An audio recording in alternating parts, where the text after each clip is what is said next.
Ik ben Frank, ik ben voorzitter van het feestcomité. En we organiseren deze optocht in samenwerking met Carnavalstichting De Polderjongens. En we doen dit nu al 32 jaar. En wat staat er nog op het programma voor vandaag?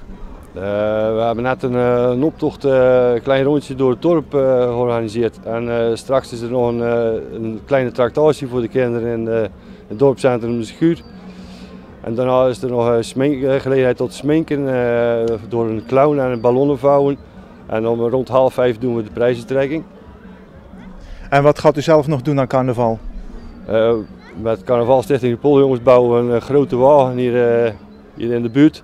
En rijden we alle optochten af, alle 5. Oké, kunt u wat plaatsen opnoemen? We starten volgende week zaterdag op Vogelwaarde, zondag Lamswaarde, dinsdag Kloosterzaande en op zondag doen we Ossenesse. Dat is dan weer een week na het grote carnaval.